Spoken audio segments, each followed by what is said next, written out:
La vidéo commence par ça, par les micelles. Donc ça, c'est typique des parois lipidiques des cellules. Vous avez une partie hydrophobe, une partie hydrophile. Et donc, il y a certaines parties des molécules qui ont tendance à se repousser et d'autres à s'attirer, ou en tout cas à attirer l'eau ou les particules, les autres particules de lipides. Et d'ailleurs, souvent, vous avez des doubles parois maintenant. Enfin, je dis maintenant, mais dès le début, quasiment dès les premières cellules, vous avez des parois avec deux membranes. Ce qui permet d'avoir un milieu entre les deux membranes. Plus facile à comprendre que le paradoxe des jumeaux. Ouais, cette vidéo, je voulais faire quelque chose d'un peu plus court et d'un peu plus grand public. Donc c'est la deuxième sur l'entropie. La première, donc, c'était sur la mort thermique de l'univers. Et il en a deux autres de prévues. La troisième, je l'ai déjà tournée, elle est en cours de montage. C'est sur l'entropie et la gravité. Souvent, on se demande pourquoi est-ce que les galaxies se forment, s'organisent, se structurent, alors qu'a priori, c'est des systèmes isolés. Donc celle-là, elle sera un peu plus longue et un poil moins grand public, mais ça reste quand même grand public. Hein. Il n'y a pas d'équation. Il y a juste un moment, je vais mettre un mur d'équations pendant une demi-seconde, juste pour les gens qui ont déjà vu ça, mais ce sera pas du tout central pour la vidéo. Et la quatrième, ce sera sur la flèche du temps. Donc les 4 vidéos sur l'entropie, c'est déjà prévu là.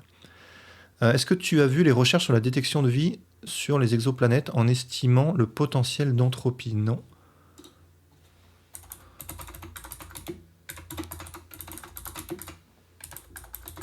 Si je tape ça, il va trouver. Alors la zone habitable, ZCH, zone circumstellaire habitable. C'est là que l'eau peut exister à surface à l'état liquide.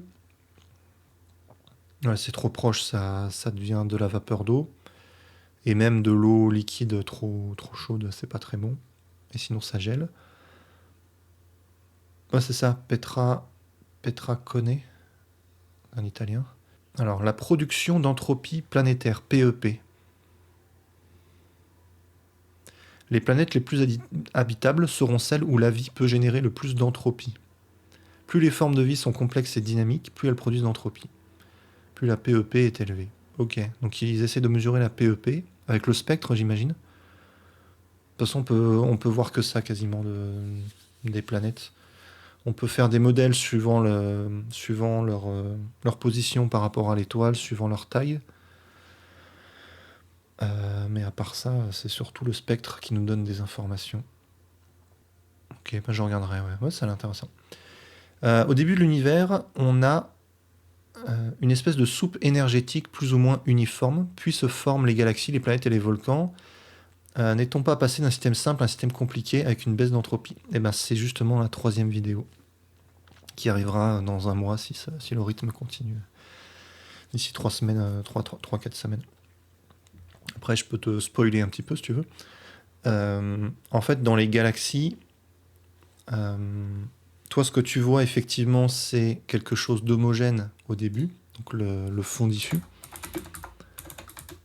Vous connaissez le fond diffus cosmologique qui nous donne des informations sur un instant très très jeune de l'univers. Donc c'est la première lumière, le moment où la lumière peut enfin traverser la matière, où la densité devient un peu moins forte, et la lumière peut traverser la matière et circuler dans l'univers. Et donc les premiers photons, on les reçoit sous cette forme-là, et on appelle ça le fond diffus cosmologique. Donc ça, c'est une projection qui permet de voir l'angle solide complet autour de nous. Vous avez déjà vu des projections comme ça pour les galaxies. Et on voit les fluctuations de température. Donc il y a des zones plus chaudes, des zones plus froides. Sauf que, oui, c'est 300 000 ans après le Big Bang. Sauf que ces fluctuations sont extrêmement faibles, en fait. Là, c'est très exagéré. En fait, c'est à 3 Kelvin, la température. Donc une température très très froide. Ça ne veut pas dire qu'à cette époque, l'univers était à 3 Kelvin. Il était plus chaud, mais à cause de l'effet Doppler, vu que l'univers est en expansion, la longueur d'onde de cette lumière a été décalée vers le rouge. C'est ce qu'on appelle le redshift en anglais, mais même en français on l'utilise tout le temps. Ce qui permet de mesurer les distances des galaxies. Donc plus le décalage vers le rouge est important, et plus la galaxie est éloignée. C'est ce qu'on remarque, et c'est la loi qu'on applique depuis que Hubble a remarqué cette expansion. Et donc, vous le savez, le spectre lumineux, donc la lumière envoyée par un objet, dépend de sa température. On a des objets qu'on appelle des corps noirs. Donc, ce sont des objets qui réfléchissent très peu de lumière. La lumière qu'on reçoit d'eux, en fait, c'est la lumière émise de manière thermique par les vibrations. Donc un miroir, ça marche pas comme ça. Le miroir, il va vous renvoyer la lumière que vous lui envoyez. Par contre, une étoile, vous avez beau lui envoyer de la lumière à telle longueur d'onde, l'étoile, elle va absorber cette lumière, elle s'en fiche. Elle va vous renvoyer quelque chose qui est cohérent avec sa température. Et donc nous aussi, on rayonne dans les infrarouges parce qu'on a une température une telle valeur de température, autour de 20 degrés. La peau, c'est 32 degrés. Et plus l'objet est froid, et plus c'est décalé comme ça vers les infrarouges, vers le rouge.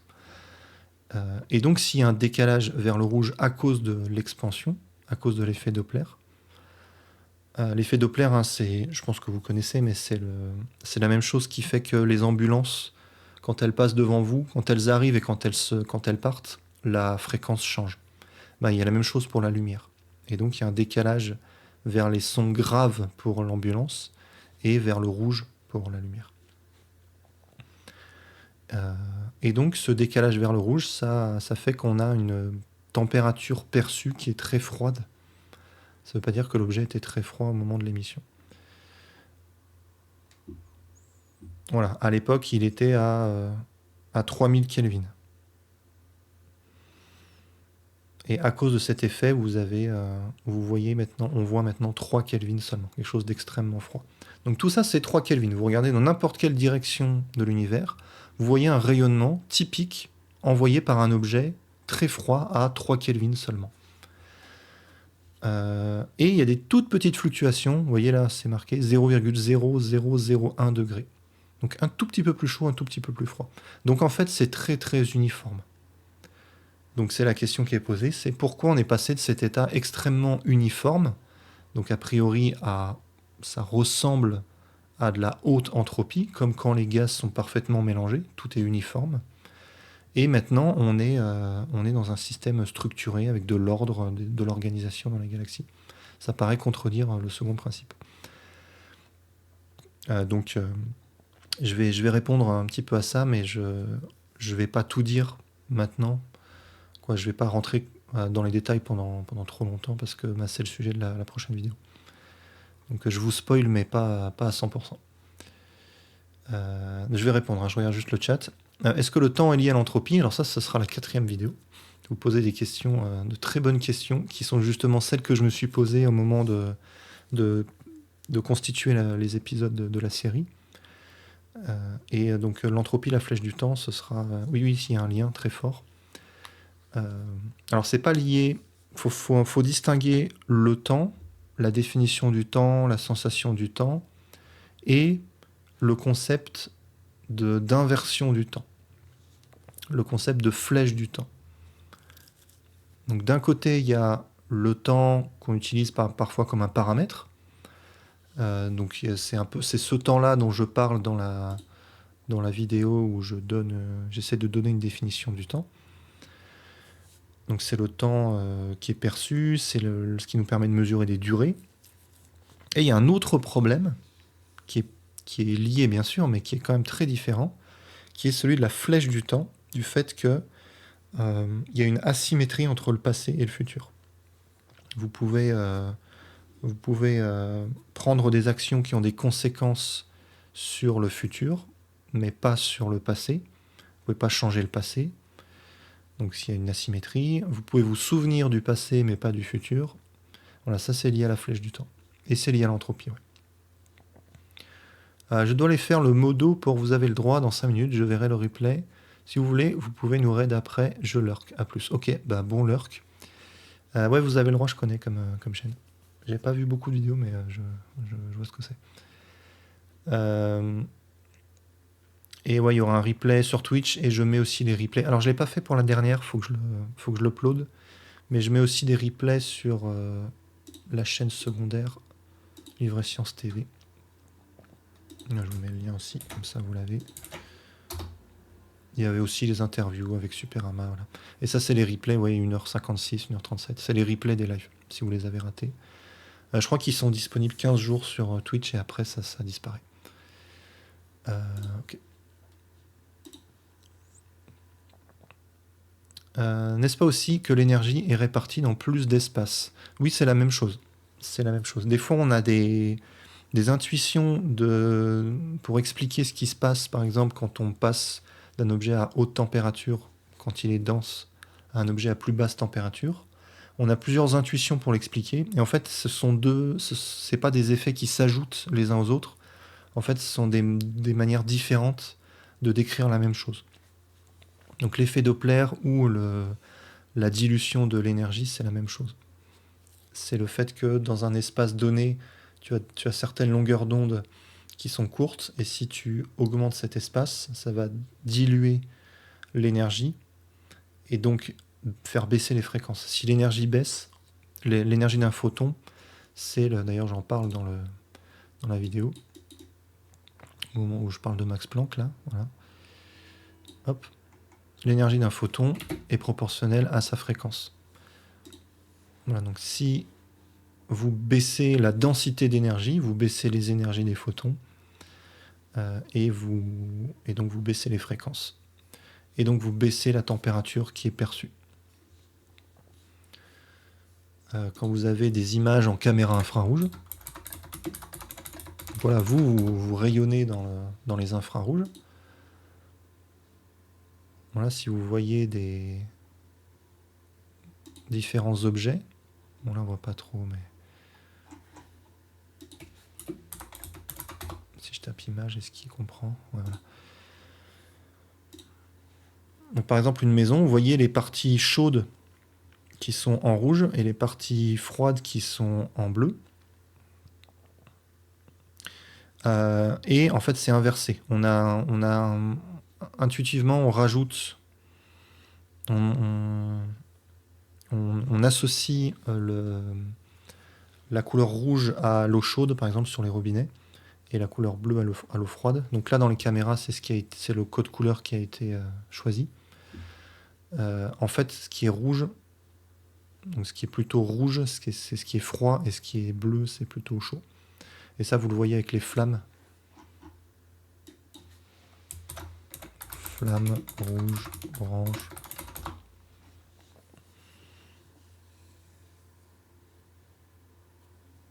Voilà, les parties... ici, on le voit bien. Les parties jaunes, donc qui vont vers le jaune, vers le vert, vers le bleu, dans ce sens-là du spectre, c'est les parties chaudes. Et plus on s'élève et plus ça refroidit, et vous avez des parties plus rouges et après infrarouges. Donc c'est l'inverse des robinets. C'est l'inverse des robinets. Ouais, voilà, avec les flammes de bougie, ça marche aussi. Et donc où j'en étais? Oui, donc le spectre le spectre ici du fond diffus nous renseigne sur sa température. Et le fait qu'il y ait une dilution, ça fait diminuer l'énergie, donc les fréquences, donc la température perçue. Comme s'il y avait c'est équivalent à dire qu'il y a un décalage vers le rouge.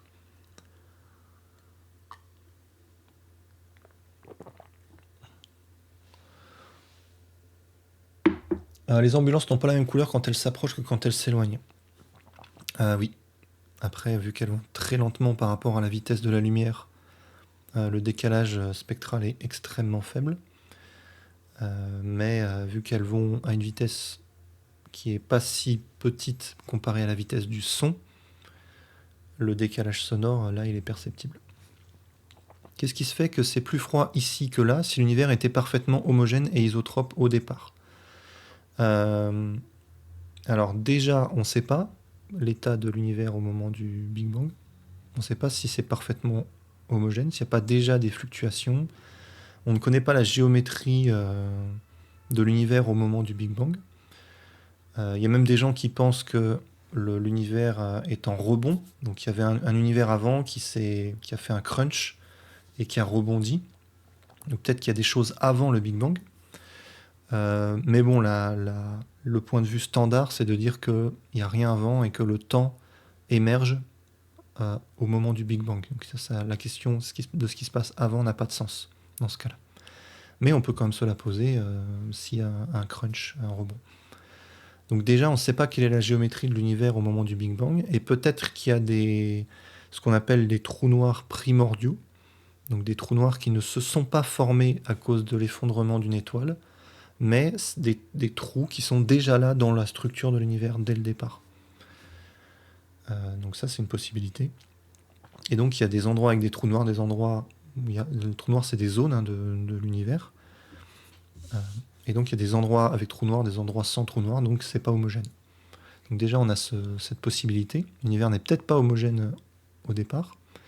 Et ensuite, même s'il est parfaitement homogène, il suffit qu'il y ait une fluctuation au niveau microscopique, au niveau quantique. Et ça, on ne sait pas encore vraiment le décrire, le lien entre la gravité et la mécanique quantique. Mais on a des idées de ce qui peut se passer. Il peut y avoir des fluctuations au niveau quantique, donc des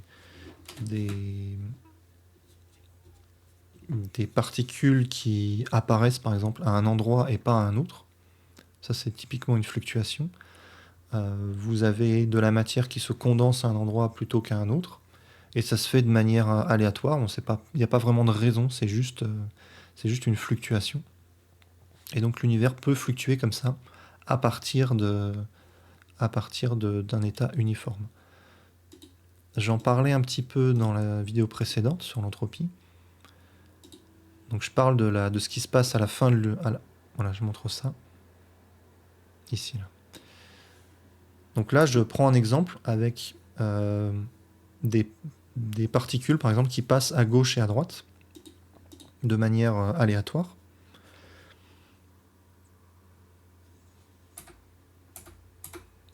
Ok, bon, on a juste la fin, là, le début, il est là.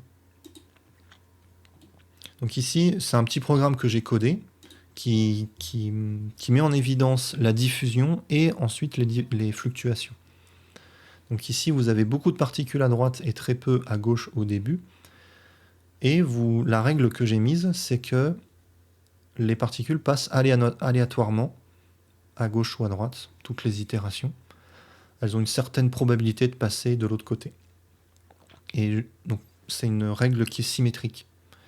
Mais comme la situation initiale n'est pas symétrique, il va y avoir un flux de particules qui va diffuser. C'est typique de la diffusion. C'est peut-être l'exemple le plus simple qu'on puisse trouver de la diffusion. Vous avez un échange aléatoire entre deux boîtes et les particules qui passent.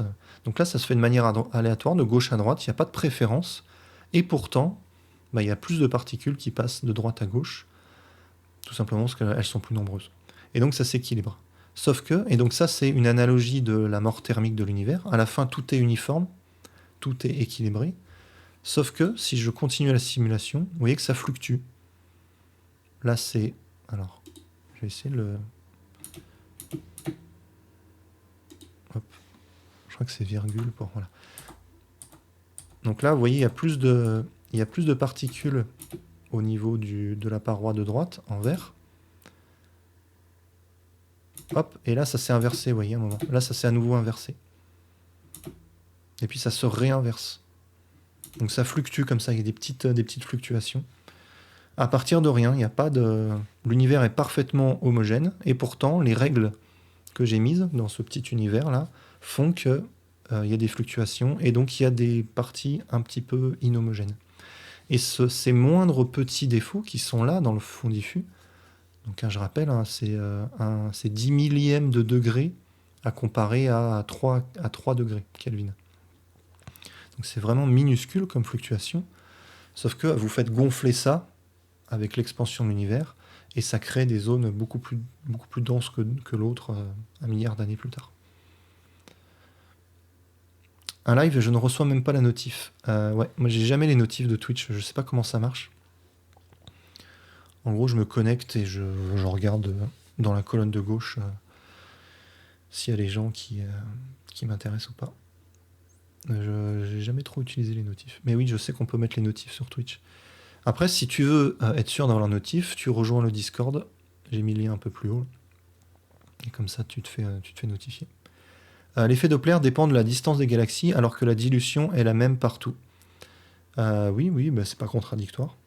Effectivement, plus les galaxies sont éloignées de nous, et plus on perçoit un effet Doppler important, donc un redshift important. Et donc la lumière des galaxies est décalée vers le rouge. Et un extraterrestre sur une galaxie lointaine voit aussi ça.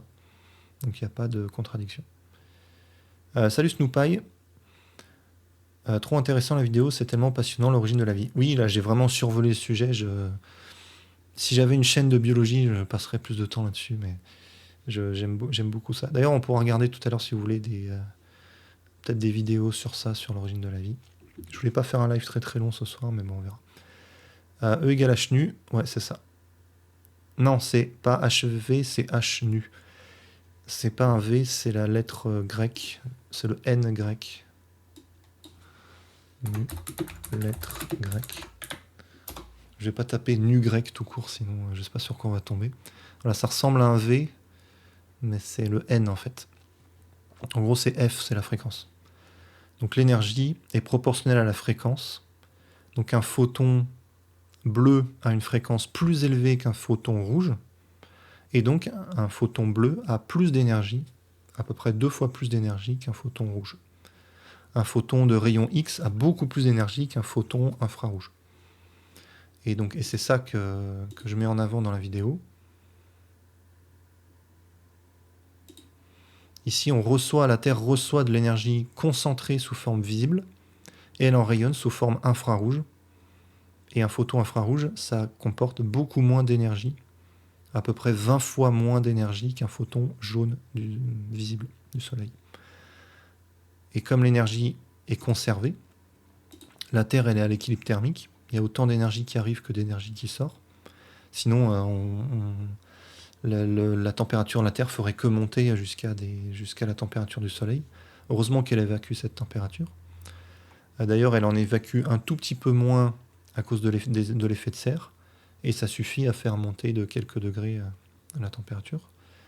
Mais voilà, à l'échelle astronomique, c'est quasiment rien. Elle est quasiment à l'équilibre thermique. Et donc cette image-là, je l'aime bien. C'est mon frère qui a fait ça. C'est mon frère qui fait le montage et les animations. Donc il y a un seul photon jaune qui comporte autant d'énergie que 20 photons infrarouges. Parce que la fréquence du photon jaune est 20 fois plus élevée que la fréquence du photon infrarouge.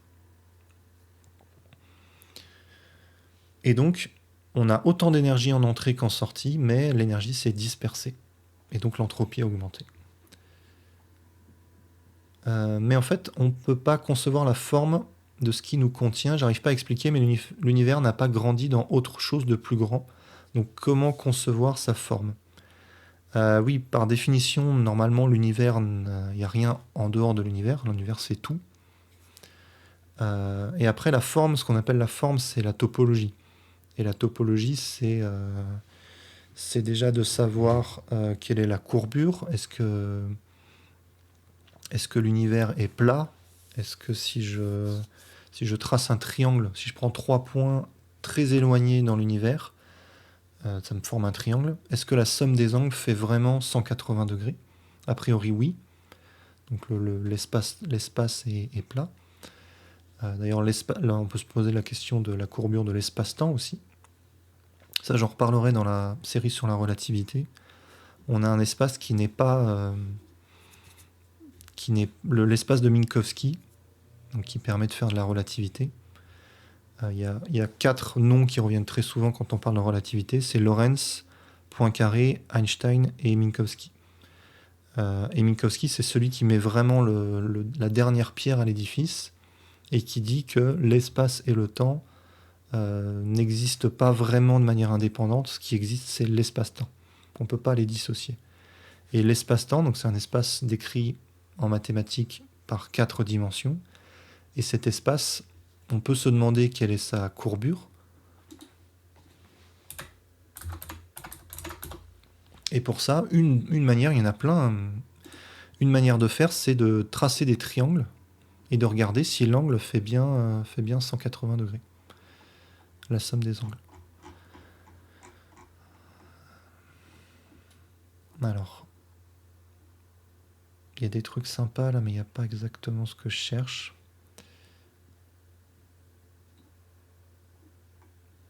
Courbure de Gauss. Voilà. Donc là, on a 3 types d'espaces à 2 dimensions. Au milieu, vous avez un cylindre qui est, contrairement à ce qu'on croit, est un espace plat. Si je trace des triangles là-dessus, sur un plan ou sur un cylindre, vous avez la somme des angles qui fait bien 180 degrés. Est-ce qu'il n'y a pas une petite... ouais, je vais le trouver, ça. Courbure, triangle. Flemme de le dessiner, là. Ça va se trouver facilement. Voilà, parfait. Tiens, science étonnante. Très bonne source. Très bon blog. Les gens connaissent bien sûr la chaîne, mais tout le monde ne sait pas qu'il y a un blog qui existait avant déjà. Voilà, ça c'est vraiment parfait. Donc vous tracez des triangles. Sur un espace plat, la somme des angles fait 180 degrés. Sur un espace avec une courbure positive, donc quelque chose de bossu, comme une sphère, vous voyez les angles ils sont plus grands. Je peux même me débrouiller pour avoir que des angles droits. Si je me mets au pôle nord là, je vais jusqu'à l'équateur, je repars là et je repars ici. Je fais que des angles droits, donc 90 degrés. Et donc 3 fois 90, ça fait sûrement pas 180. Donc ça marche pas. Donc là, ici, la somme des angles est plus grande que 180. On a une courbure positive. Et là, sur le Pringles, là, la selle de cheval, on appelle ça un point col, comme le col d'une montagne. Vous avez la somme qui est inférieure à 180. Et l'espace-temps, en relativité restreinte, est comme ça, avec une courbure négative. Et après, il y a la courbure de l'espace, ça c'est encore autre chose. A priori, la courbure de notre univers, elle est nulle. Il n'y a pas de... Mais c'est la courbure spatiale. Mais la courbure de l'espace-temps, elle est négative. C'est ce qui fait que quand on trace des diagrammes avec l'espace et le temps, il se passe des choses bizarres quand on cherche les distances spatio-temporelles, les intervalles. Vous appliquez le théorème de Pythagore et il y a un signe moins dedans, qui vient un peu tout foutre en l'air. Ok. Donc on peut concevoir sa forme avec la courbure, et on peut aussi se demander s'il y a des trous, s'il est... Je l'ai fermé là, le truc, mais... C'était là? Oui. On peut se demander s'il y a un aspect torique, par exemple. Si vous allez très très loin dans une direction, est-ce que vous revenez sur vos pas? C'est le cas sur une sphère. Si vous allez très très loin vers l'est, vous faites le tour de la Terre et vous revenez sur vos pas. L'univers, peut-être qu'il est comme ça, mais à 3 dimensions. Donc ça, c'est des questions de topologie. Et peut-être qu'il a des trous, peut-être qu'il n'a pas de trous. Voilà. C'est ça la question de la forme. Peut-être rien à voir, mais j'ai lu un article de Melvin Vobson sur la deuxième loi de l'infodynamique qui suggère que l'entropie de l'information doit diminuer ou rester constante dans le temps. Oui, je vais pas parler d'informatique et de l'entropie de l'information, mais effectivement, vous avez aussi des questions d'entropie en informatique. C'était marqué là, l'entropie de Shannon.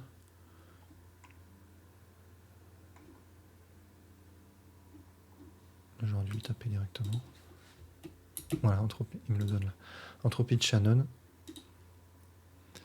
En fait, Shannon travaillait sur je crois, de l'analyse de signal pour baisser le bruit, ce genre de choses. Et on lui a dit, mais ce que tu es en train de développer comme concept, c'est la même chose que l'entropie en physique. Et il a fait de bonnes avancées pour relier l'entropie statistique avec l'entropie de l'information.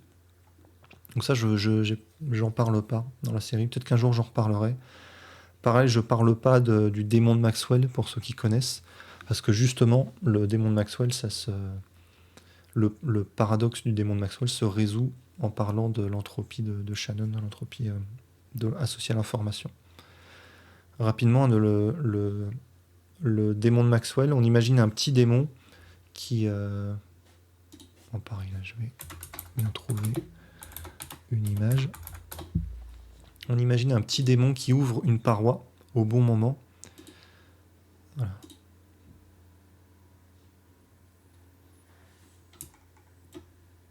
Donc vous avez des molécules de part et d'autre. Le gaz est parfaitement mélangé, donc a priori l'entropie est élevée et vous pouvez plus rien faire pour séparer les différents gaz si le système est fermé. Et vous imaginez, si le système n'échange pas d'énergie, et vous imaginez un démon qui est un tout petit démon, donc qui ne dépense pas d'énergie, qui ouvre et qui ferme une paroi. On peut se débrouiller pour qu'il y ait un système de ressort qui fait que vous n'avez aucune dépense d'énergie à chaque fois. Et pourtant, il ouvre et il ferme la paroi au bon moment pour laisser passer les molécules A à droite et les molécules B à gauche. Et il fait un tri comme ça. Et donc on inverse l'écoulement habituel, la dispersion habituelle. On inverse la flèche du temps. L'entropie baisse au lieu d'augmenter. Ça pose vraiment problème. Et ça a été résolu bien après l'énoncé, justement avec l'entropie de Shannon, en disant que, en fait, le démon, pour prendre en compte l'information des différents éléments, il doit utiliser une mémoire. C'est peut-être un système informatique, c'est peut-être un être vivant avec un cerveau. Il a besoin d'une mémoire, et sa mémoire, elle n'est pas infinie, et il a besoin de faire des traitements de données, notamment effacer certaines données. Et ça fait que l'entropie augmente. Donc l'entropie, en fait, elle augmente dans sa tête, au niveau de la mémoire. Voilà comment a été résolu le problème du démon de Maxwell. Peut-être qu'un jour j'en parlerai, mais c'est pas prévu dans la série, là, en tout cas.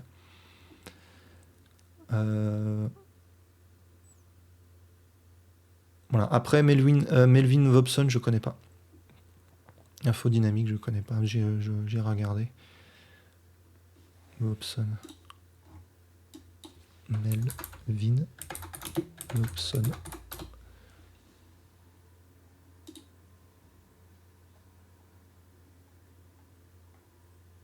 Ok. Ouais, il parle de la simulation informatique, ce genre de truc. Ok. Bon, c'est dans mon historique, j'irai voir. La baisse locale d'entropie est-elle une définition universelle de la vie ? Autrement dit, y a-t-il des baisses locales d'entropie sans vie ou des vies sans baisse locale d'entropie ? Alors, des vies sans baisse d'entropie, je pense pas. Mais ça dépend ce qu'on appelle la vie. Je pense pas. Je vois pas trop comment. Il faut qu'il y ait une structuration pour qu'il y ait de la vie, pour qu'il y ait un déplacement, pour qu'il y ait une reproduction, une transmission de l'information par un code génétique ou autre. Donc je pense pas que tu puisses avoir de vie sans baisse d'entropie. Par contre, des baisses locales d'entropie sans vie, oui, c'est très très simple à faire. Tu fais un frigo, par exemple. Le frigo, l'intérieur du frigo, la température baisse, l'entropie baisse. Et donc, mais ça ne veut pas dire que le temps s'inverse à l'intérieur du frigo. C'est juste que vous avez une baisse qui n'est pas spontanée, qui est créée par un échange d'énergie avec l'extérieur. La paroi du frigo, même si vous fermez bien le frigo, c'est pas un système isolé. Justement, vous prenez en permanence de l'énergie à la paroi, à l'intérieur du frigo pour le refroidir. Et donc, il y a tout un système en dehors de cette paroi. Tu es obligé de brancher le frigo à- au secteur et donc récupérer de l'énergie qui vient d'une centrale électrique. Et tout ce système-là, ça fait monter l'entropie bien plus que la petite baisse d'entropie qui est dans le frigo. Donc de la même manière qu'au niveau de la vie, il y a une baisse locale d'entropie, mais au global, une augmentation de l'entropie, pour le frigo, c'est pareil. Mais c'est pas spontané, c'est pas un système isolé. Je devrais pas utiliser le mot spontané, c'est bien pour accrocher, mais c'est pas... rigoureusement, il faut dire système isolé. Et donc, c'est pas un système isolé, donc terminé, il n'y a pas de souci, l'entropie peut baisser. Euh, voilà. Et pour les galaxies, ce sera la troisième vidéo, dans 3 semaines. L'univers ne grandit pas dans quelque chose de plus grand. Imagine une règle graduée qui obtiendrait davantage de graduation au cours du temps. Oui, on peut voir ça comme ça. En fait, il n'y a pas de comparaison possible vu que l'univers décrit tout. Et donc tu peux pas dire qu'il grandit par rapport à quelque chose. Donc tu peux pas vraiment dire qu'il grandit. Mais selon notre définition de la distance, qu'on a définie de manière locale, il y a une expansion. C'est ça qu'on appelle l'expansion de l'univers. Effectivement, on pourrait dire que l'univers n'est pas... la taille de l'univers n'est comparable à rien. C'est peut-être une question bête. Il n'y a pas de question bête. Hein. Mais comment on peut savoir de quand date le Big Bang, sachant qu'on ne sait pas ce qu'il y a au-delà de l'univers observable? Alors, parce que tu n'as pas besoin de savoir ce qu'il y a au-delà de l'univers observable pour observer de la lumière qui vient du Big Bang. Il suffit que la lumière ait été émise il y a 13,8 milliards d'années et ait eu à parcourir une distance de 13,8 milliards d'années-lumière. Donc si tu as pile la bonne distance parcourue par le photon que tu perçois là sur le fond diffus, ce photon là que tu vas percevoir, par chance, il a été émis juste après le Big Bang, au moment 300 000 ans après, là, au moment du découplage entre la lumière et la matière. Et toi, tu es pile à la bonne distance pour recevoir ce rayonnement.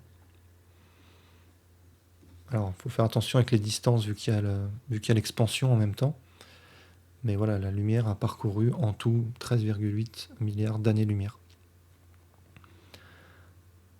Donc il n'y a pas besoin de voir, il n'y a pas besoin de savoir ce qui se passe en dehors de l'univers observable pour détecter cette lumière et faire des analyses pour savoir à quel moment elle a été émise. La métrique de Minkowski, ça me parle, oui, avec les symboles de Christoffel. Alors le symbole de Christoffel, c'est en relativité générale. C'est une autre manière de décrire la courbure, d'ailleurs. On peut définir une courbure à partir des symboles de Christoffel. C'est ce qu'on appelle la connexion. C'est ce qui permet de comparer ce qui se passe ici et ailleurs, notamment quand tu déplaces un vecteur d'un point à un autre. Et donc tu fais par exemple une courbe fermée, tu prends un vecteur, et ce vecteur, une fois que tu as fait le tour, il a bougé, il a tourné. Et ben ça, c'est la même chose que mesurer la courbure. Si je prends un vecteur là et que je le fais tourner sur une trajectoire, en faisant ce qu'on appelle un transport parallèle, donc il est déplacé. Il y a un vecteur pour le déplacement, le vecteur que tu déplaces. Tu as besoin d'un deuxième vecteur de déplacement pour faire une courbe fermée. Donc tu fais un peu comme un carré. Tu as besoin du vecteur vers le haut, qu'il suffit d'inverser, et un vecteur gauche-droite. Donc tu as ces deux vecteurs-là. Tu as le vecteur initial que tu déplaces, et le résultat, et c'est à partir de ces 4 vecteurs, tu formes ce qu'on appelle un tenseur, donc à 4 composantes, à cause des 4 vecteurs. Et ce tenseur, ça te permet de décrire la courbure. Donc, tracer des triangles, tu utilises ces symboles-là. Mais ça, c'est en relativité générale. Je sais pas si il y a une correspondance en relativité restreinte, mais a priori, il n'y a pas besoin. Tu peux faire la relativité restreinte sans symbole de Christoffel. La géométrie, ouais, c'est la métrique qui augmente. La géométrie riemannienne, sans elle, il n'y aurait peut-être pas la relativité générale. Ouais, c'est ça, ce que je viens de décrire là avec les tenseurs, c'est ça. Qu'est-ce qui fait que l'espace est un système isolé? Alors ça, c'est une bonne question. Si tu dis que... Donc tu veux dire... Tu parles de l'univers, j'imagine. Si tu prends l'univers en entier, si c'est vraiment la définition de tout ce qui existe, c'est forcément isolé. Il n'y a pas d'échange d'énergie avec l'extérieur, vu qu'il n'y a pas d'extérieur. Mais c'est un peu compliqué d'appliquer ce qu'on sait des systèmes finis à un univers qui est potentiellement infini. On ne sait pas si l'univers est fini ou infini. On ne sait pas s'il est ouvert ou fermé. On sait pas. Il y a plein de choses qu'on ne sait pas sur l'univers. Donc dès que tu veux généraliser, ça marche très souvent. Ça marche très souvent comme ça en physique. Dès que tu fais tendre tes modèles vers l'infini, il peut se passer des choses très bizarres. Et tu as des problèmes qui arrivent qui en fait n'ont pas trop lieu d'être. Ça vient juste du fait que tu aies pris la limite et qu'il n'y a pas forcément de raison de le faire. Il y a plein de problèmes qui viennent du continu, de l'infini, alors que on a quand même... Souvent en physique, on a l'impression, quand on est au lycée ou en prépa, que le monde réel, le vrai truc, entre guillemets, c'est l'infini, le continu, et que quand on passe au discret ou au fini, c'est une approximation. Par exemple, tu as une somme, tu fais une somme de termes qui décrit... La somme de ces termes, ça décrit une grandeur que tu veux calculer. Et tu coupes cette somme pour pouvoir la calculer plus facilement. Même des fois en physique, on coupe certaines sommes et certaines intégrales. On appelle ça des cut-off. On coupe pour pouvoir avoir un résultat qui n'est pas infini. C'est une manière de... C'est lié à la renormalisation, question de renormalisation pour ceux qui connaissent. Et donc on a l'impression de tricher, on a l'impression que le monde réel, en fait, il est infini et continu, et que tout ce qui est discret et fini, c'est une approximation, alors que souvent c'est l'inverse. Souvent, là dans la pièce où je suis, il y a un nombre fini de molécules. Le monde réel, c'est ça, c'est un nombre fini de molécules. Et pourtant, c'est beaucoup plus simple de faire comme si on avait un nombre infini et de traiter ça de manière fluide, de manière continue, et de ne pas m'amuser à décrire chaque comportement de chaque molécule. Donc il faut être un peu nuancé là-dessus. Et donc, est-ce que l'espace est infini? Je ne sais pas. Est-ce que c'est une bonne idée de le traiter de manière infinie? C'est pas sûr. Et donc, est-ce que je peux appliquer les théorèmes des systèmes isolés type second principe à l'univers entier? C'est pas évident. Et ça, j'en parle un tout petit peu dans la vidéo 3 qui sort dans 3-4 semaines. Parler d'entropie de l'univers, même, c'est pas... Il y a des physiciens qui vont vous dire que c'est pas une bonne idée. Parce que l'univers n'est pas à l'équilibre. Et que normalement, l'entropie, c'est associé à un système qui est à l'équilibre thermique. Justement, qui n'est pas en train d'exploser, qui n'est pas en train de fluctuer. Il faut que tout se soit calmé dans le système pour pouvoir parler d'entropie. Et l'univers, il est dynamique, il est en mouvement, il n'est pas à l'équilibre.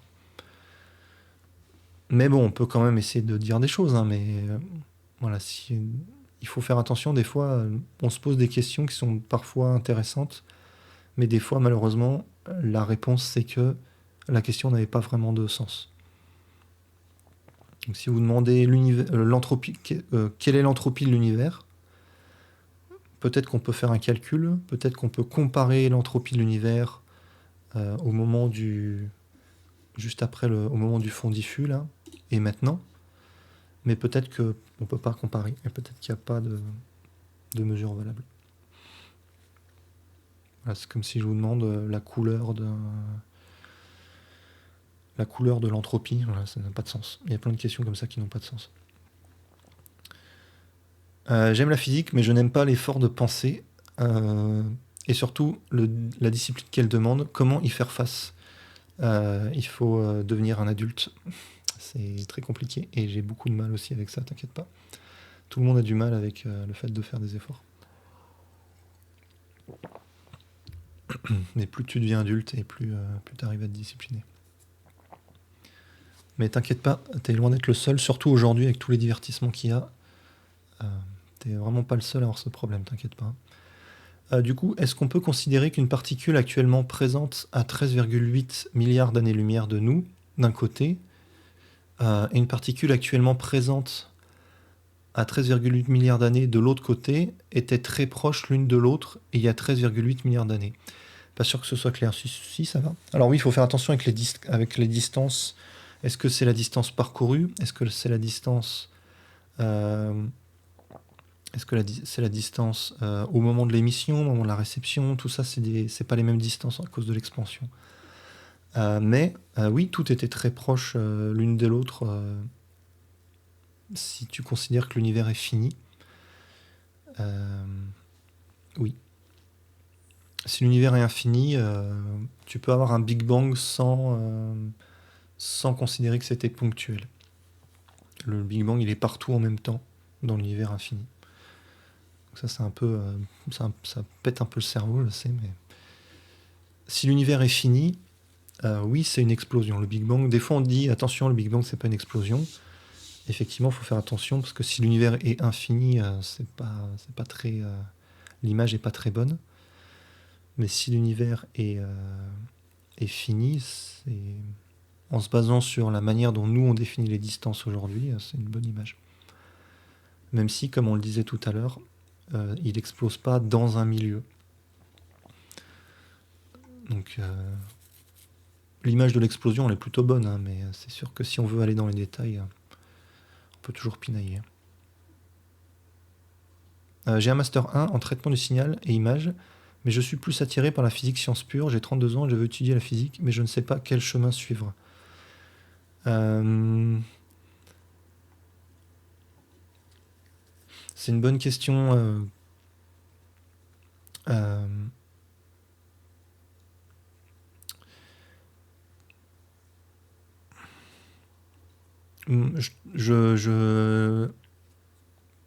priori, sans te connaître, je dirais trouve un métier spécialisé en traitement du signal, par exemple, et fais de la science pure à côté en passion. Parce que faire de la science pure faire de la science pure ton métier, ben ça veut dire être chercheur, il y a très très peu de place. La priorité, elle est donnée aux jeunes thésards, et même eux, on les envoie faire des fois 5 ans de postdoc avant d'avoir un poste. Donc je te conseillerais de trouver un métier qui te plaît et qui t'épuise pas et qui te laisse du temps pour faire de la physique à côté. Après, moi je connais pas tous les détails, hein, mais... Et l'entropie dans le jeu de la vie. Ah, ça c'est intéressant. En fait, alors ça rejoint un peu ce qu'on disait avec l'entropie de Shannon. En fait, dans les systèmes informatiques, l'entropie peut baisser sans problème, parce que un système informatique, c'est pas le monde réel. Et vous pouvez tricher en effaçant la mémoire, justement. Vous pouvez effacer des données quand vous traitez les informations du jeu de la vie, par exemple, ou de n'importe quel monde virtuel. La question est intéressante, vous allez voir. Il y a une possibilité de tricher, de faire baisser l'entropie dans votre simulation en effaçant la mémoire. Et donc, en fait, l'entropie du monde réel complet, l'ordinateur plus ce qu'il y a autour augmente, parce que l'entropie ne peut qu'augmenter dans un système isolé. elle augmente beaucoup justement dans l'ordinateur, mais pas dans la simulation. Parce que vous pouvez tricher et changer les règles. Je peux définir un univers virtuel dans lequel les règles font que si je peux mesurer une entropie, cette entropie diminue. Je peux très bien tricher sans problème dans une simulation. Et donc, si vous voulez savoir si on vit dans une simulation ou pas, une des manières de tester ça, c'est de regarder s'il n'y a pas des choses dans notre univers qui font baisser l'entropie. Et on l'a vu, on l'a vu dans la vidéo précédente, la vie, ça marche pas. On croit que ça baisse, mais ça baisse que localement. En fait, avec les photons, ça augmente. Les galaxies, la gravité, tout ça, c'est la vidéo suivante, vous allez voir, ça marche pas non plus. Par contre, les trous noirs, on ne sait pas trop ce qui se passe au niveau de l'information dans les trous noirs. Quand vous envoyez des objets dans un trou noir, donc ils sont perdus à jamais, vous n'avez plus aucune possibilité de récupérer cette information. Et il y a une petite phrase qu'on dit souvent, c'est que les trous noirs n'ont pas de cheveux. Ça veut dire qu'ils n'ont pas de détails, ils n'ont pas de granularité ou quoi que ce soit. C'est pas un objet, un trou noir, c'est une zone de l'espace. Et il n'y a que 3 informations qui sont données par un trou noir, c'est la masse, la charge électrique et le moment cinétique, le spin. C'est tout. Tout ce que vous avez envoyé, si vous envoyez des livres avec plein d'informations dans le trou noir, cette information est perdue. Et donc, il y a une disparition d'informations, et ça ressemble à cette triche, entre guillemets, d'une simulation informatique. Donc peut-être qu'en étudiant les trous noirs, on va se rendre compte qu'on vit dans une simulation, et que les trous noirs, c'est la manière que le programme a trouvé pour effacer les données. Sauf que cette information, déjà, peut-être qu'elle est plus accessible pour nous, mais elle est à l'intérieur du trou noir, et que si nous, on tombe dans le trou noir, on peut aller la récupérer. Donc ça, c'est une première possibilité. Ensuite, ce qu'on pourrait répondre à ça, c'est que si vous allez dans le trou noir, et que c'est un trou noir de taille, même un trou noir supermassif, il faudrait vraiment un trou noir énorme pour que vous puissiez vivre un peu dedans. En fait, vous allez tout de suite tomber sur la singularité. Et vous allez tout de suite être pulvérisé. Et donc, toutes les informations, tous les bouquins que vous envoyez dans le trou noir, ils vont vers la singularité et ils sont pulvérisés à jamais. Et donc, l'information disparaît a priori. Et en plus, vous savez, il y a le rayonnement de Hawking. Les trous noirs rayonnent un petit peu, ils perdent de l'énergie.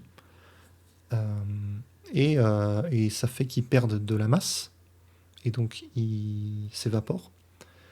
Et au bout d'un moment, ils disparaissent. Et donc, l'information, elle est perdue à jamais. Et donc, il y a peut-être un effacement d'informations, comme dans les simulations informatiques. Et, dernière remarque qu'on peut faire, le rayonnement de Hawking qui a été envoyé, peut-être que c'est lui qui contient l'information. Et peut-être que c'est ça qui nous sauve. Et peut-être qu'en fait, l'information n'est pas perdue, elle est dans le rayonnement de Hawking.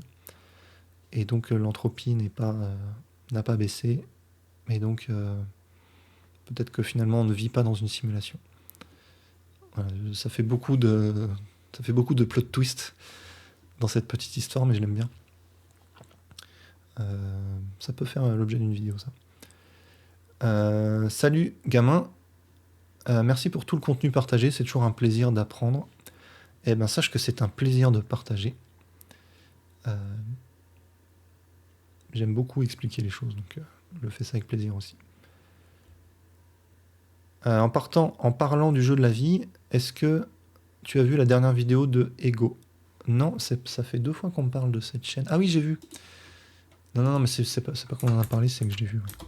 Ah oui, je vois. Non, mais je regarderai. Après, les vidéos d'1 heure, moi, ça m'effraie un peu des fois, mais j'ai pas toujours... je regarde en mangeant, donc 30 minutes, ça va, j'essaierai de la caler. Si un trou noir n'est pas un objet, est-ce possible qu'un petit trou noir orbite autour d'un plus dense? Oui, bien sûr. Et d'ailleurs, les, les détections d'ondes gravitationnelles, elles se basent souvent sur des trous noirs qui orbitent l'un autour de l'autre et qui finissent par fusionner.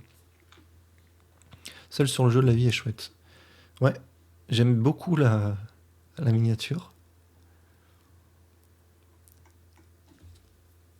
Donc ça, c'est une... Donc les règles sont très très simples, hein, suivant les cases qui sont allumées ou éteintes autour de la case donnée. Elle va s'allumer ou s'éteindre et ça crée des mouvements et une forme de quelque chose qui ressemble à de la vie. Et ça, c'est une petite forme qui se déplace toute seule, qui continue à se déplacer. Je sais plus comment ça s'appelle, un flotteur, un vaisseau. Je ne me souviens plus du nom.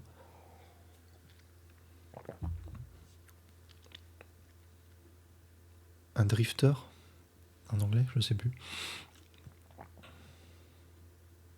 Ça, j'ai jamais joué Geometry Dash. Ah, mais c'est Flappy Bird. Vidéo déconseillée aux épileptiques. On va pas rester trop dessus s'il y a des épileptiques dans le chat. C'est Flappy Bird? On dirait. Putain, ouais, c'est horrible. Oula. Il a fait une vidéo sur Trackmania, ouais, j'ai vu passer. Ah, j'ai vu. Je crois que toutes les miniatures m'ont été suggérées. J'en ai cliqué sur aucune parce que c'était trop long.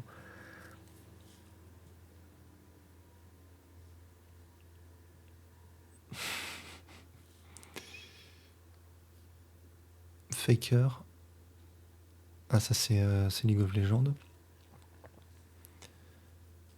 Ouais, c'est du storytelling à la... Comment il s'appelle? Ouais, c'est ça, c'est à la mode en ce moment. Les vidéos de storytelling. Il y a un mec qui fait des vidéos long format comme ça sur les jeux vidéo aussi. Je ne sais plus son nom. C'est trop bien ce qu'il fait. The Great Review, merci. Le rayonnement de Hawking restitue de l'énergie. Oui. Oui. Après, il est quasiment indétectable. Hein, donc, tout ça, malheureusement, il y a des chances que ce soit jamais vérifié, en fait. Je sais pas quel niveau de civilisation l'humanité arrivera à atteindre, mais pour aller aux frontières d'un trou noir et détecter le rayonnement de Hawking.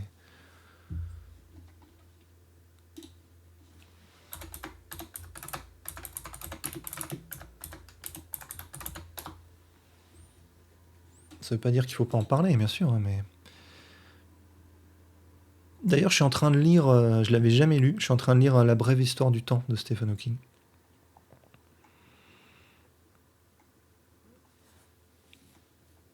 C'est pas mal, c'est bien écrit.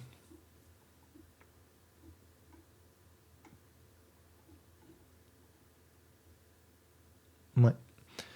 Est-ce qu'ils parlent... Bon, ils en parlent sûrement, mais... Ouais, plus les trous noirs sont petits et plus ils s'évaporent vite. Voilà, le temps d'évaporation dépend de la masse. Voilà, la masse au cube. Donc un trou noir 1000 fois plus gros 1000 fois plus massif qu'un autre. Alors pas plus gros justement, la masse n'est pas proportionnelle. Il faut faire attention avec les trous noirs. La proportionnalité, elle n'est pas entre la masse et le volume. Mais voilà, un trou noir 1000 fois plus massif, il va mettre 1 milliard de fois plus de temps à s'évaporer. Et ce qu'on appelle fontaine blanche, peut-être une sorte de rayonnement de Hawking. Alors, donc c'est un trou blanc. C'est le... Ah bah d'ailleurs, il y a une superbe vidéo de Veritasium là-dessus. Si vous parlez anglais, je vous la conseille. Voilà, celle d'il y a 3 jours. Et il est en forme là, il y a 3 jours, il y a 3 heures. Après, c'est son métier, hein, mais... il parle de ça.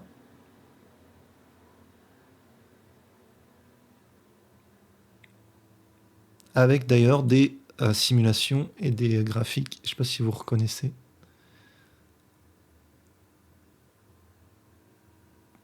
Là, ça vous reconnaissez, j'imagine. C'est ScienceClick, c'est marqué là. Il a fait appel à ScienceClick, à Alessandro, pour faire les animations. Et donc, il y a une représentation qu'on appelle le diagramme de Penrose, comme ça, qui représente l'univers, l'espace-temps. Donc typiquement, vous avez... On ne sait pas dessiner à 4 dimensions, on a déjà du mal à 3 dimensions, à faire des projections, donc on ramène l'espace à 2 dimensions seulement, pour pouvoir dessiner sur un plan, sur un écran. Et donc on met, au lieu de 3 dimensions d'espace, on n'en met qu'une seule, plus une dimension de temps vers le haut. Pardon, et ça nous donne un diagramme d'espace-temps. Et en le comprimant un peu d'une certaine manière, on peut fabriquer ce genre de diagramme qui permet de bien comprendre ce qui se passe au niveau d'un trou noir. Donc en gros, votre trajectoire ici, je sais pas si... Voilà. Votre trajectoire, elle est donnée par ce qu'on appelle un cône de lumière. Vous ne pouvez pas dépasser, vous pouvez pas revenir en arrière, vous ne pouvez pas revenir dans le passé, et vous ne pouvez pas non plus, vu que le temps avance, vous êtes forcément entraîné vers le haut, vu que l'axe désordonné, c'est le temps. Et donc vous êtes entraîné vers le haut, et donc vous ne pouvez pas aller trop sur le côté non plus. Autrement dit, vous ne pouvez pas vous déplacer sur une distance trop grande en un temps trop court. Pourquoi ? Parce que vous ne pouvez pas aller plus vite que la vitesse de la lumière. Et donc l'angle que vous pouvez prendre, il ne dépasse pas une certaine valeur. Et donc ici, on les représente à 45 degrés. Et donc, vous êtes forcément coincé dans ce qu'on appelle le cône de lumière futur. Et ici, le trou noir fait que votre cône de lumière ne vous permet pas de ressortir du trou noir. Et vous finissez sur cette ligne-là, et cette ligne, elle représente la singularité. Ouais, les vidéos de Veritasium, ouais, c'est trop bien. Il explique bien les hypothèses actuelles sur la perte ou non de l'information. Ok, je sais pas si j'ai vu ça, mais... ouais, salut Snoopy. À bientôt. Et salut Manon, bienvenue. Donc ici, vous avez cette zone-là, c'est notre univers. Ça représente notre univers.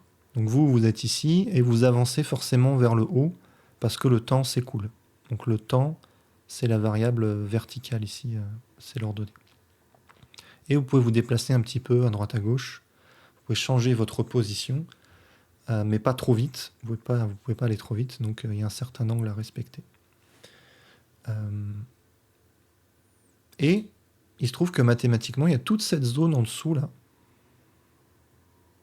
Et cette zone, c'est un peu l'inverse d'un trou noir. Vous avez de la lumière, des objets qui peuvent arriver depuis cette zone dans notre univers, mais nous, on ne peut pas aller dedans. On peut aller dans le trou noir, mais on ne peut pas en sortir. Il y a des objets qui peuvent venir du trou blanc, ou de la fontaine blanche, mais ils ne peuvent pas y re-rentrer. Donc là, c'est sortie interdite, et là, c'est entrée interdite. Et donc, mathématiquement, c'est vraiment ce qui ressort des équations. Et comme à chaque fois que la relativité générale a prédit des choses, alors pas à chaque fois, mais comme il y a énormément de fois où la relativité générale a prédit des choses absurdes qui finalement se sont révélées être présentes dans le monde réel, par exemple l'expansion de l'univers, et autre exemple les trous noirs, on se dit, si dans les mathématiques de la relativité générale, il y a cette histoire de fontaine blanche, peut-être que ça existe et peut-être que c'est réalisé dans notre monde. Et du coup, si vous passez sur ce point-là, entre le trou noir et la fontaine blanche, peut-être que vous pouvez entrer dans un autre univers, un univers parallèle. Et ça, c'est le trou de verre. Voilà. Est-ce que l'espace à gauche a un sens ? Ce serait un univers parallèle. Donc mathématiquement, on peut imaginer que ça existe. Après, est-ce que dans le monde physique réel, est-ce que ça a du sens ? On n'en sait rien. Et peut-être que la question n'est pas... Peut-être qu'on ne peut pas répondre à la question. Et donc on peut passer dans le trou noir et après il s'amuse avec ça, il développe les différentes solutions. Voilà, pourquoi pas pousser le modèle mathématique jusqu'au bout. Donc le trou noir il est là, et après vous passez dans un autre univers ici, et ainsi de suite. Voilà, vous avez d'autres trous noirs, d'autres... Ça c'est ce que nous disent les mathématiques. Après les mathématiques des fois ne nous donnent pas toujours l'histoire du monde réel, mais ça, il y a des fois où ça paraissait absurde et finalement les mathématiques nous ont permis de comprendre des choses du monde réel. Donc, après, est-ce que c'est vérifiable? Est-ce que c'est scientifique? Je ne sais pas. C'est un peu de la science-fiction. Quand on regarde la vallée, est-ce qu'on peut dire que le haut de la vallée, c'est là où l'entropie est la plus élevée? Et est-ce que l'énergie du rayonnement de Hawking peut retourner dans un cycle où il interagit avec des particules instables? Dans la vallée de la stabilité.